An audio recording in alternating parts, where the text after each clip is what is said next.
If you're cruising out of Rome, don't make one mistake that catches a lot of first-time Mediterranean cruisers completely off guard. Your cruise ship doesn't actually leave from Rome. It actually leaves from Civitavecchia, a port city about an hour away from the city center. And if you don't have a transportation plan figured out before embarkation day, you could start your vacation with a lot more stress than necessary. When we sailed on Odyssey of the Seas, our group included 6 adults traveling through Europe for 2 weeks. By embarkation day, we had enough luggage to make moving through crowded train stations a challenge. So before our trip, I spent quite a bit of time researching the different ways to get from Rome to the cruise port. The cheapest option is usually the train, and many experienced travelers use it successfully and save a significant amount of money compared to private transportation.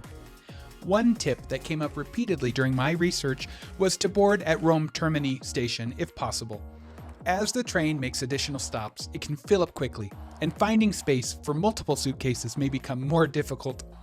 If you're traveling light and are comfortable navigating public transportation, the train's probably the best value. The second option is taking a taxi.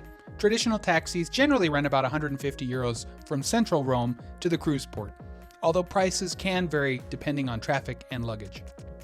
For our family, we ultimately chose a private transfer. We booked one of the larger Mercedes vans that could comfortably fit 6 adults and all of our luggage. The cost was about €200 each way. Now, I know that sounds expensive, and honestly it is, but for us, the convenience was worth every penny.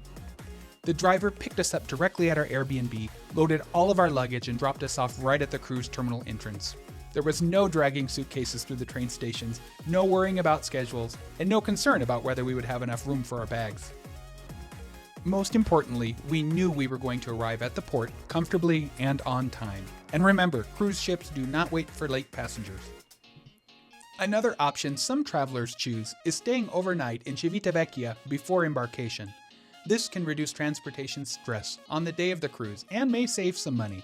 However, our family wanted to maximize our time in Rome because there's simply so much to do and see. For us, spending that extra evening exploring Rome was absolutely the right decision. At the end of the day, there isn't one perfect answer for everyone. If you're traveling light and want to save money, the train may be ideal. If you want to balance cost and convenience, a taxi could work well. And if you're traveling with a larger group, multiple suitcases, or simply want the least stressful experience possible, a private transfer is definitely worth considering. Booking the train is relatively straightforward. You can purchase tickets in advance through the Italian rail websites or apps, including regional train services that run between Rome and Civitavecchia. Many travelers simply buy tickets a day or 2 before departure.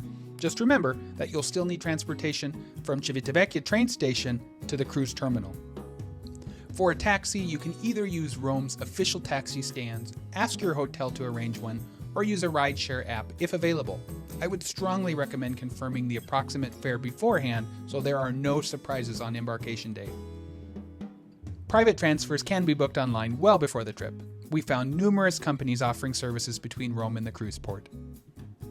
If you'd like an idea of who we used, leave a comment in the comment section below, and I'd be happy to share. Most of these private services allow you to enter your pickup address, flight information, and number of passengers and bags. We specifically looked for a company that had a van large enough for 6 people and a bunch of luggage. But if you'd rather stay near the port the night before, there are plenty of hotels and bed and breakfasts in Civitavecchia that can be booked through the same sites many travelers already use, such as hotel booking platforms or vacation rental websites. Many properties can also help arrange transportation to the port on embarkation morning. If I were traveling as a couple with just a carry-on and a suitcase, I'd probably take the train and save the money. But for our group of 6 with 2 weeks worth of luggage, a private transfer was absolutely the right choice. It wasn't the cheapest option, but it was by far the least stressful. Have you taken the train, a taxi, or a private transfer to Civitavecchia? Let us know what worked best for you in the comments below. And if you enjoy cruise and travel content, don't forget to like and subscribe to Travel with Tony and Nick. Thanks for watching, and we'll see you on the next adventure.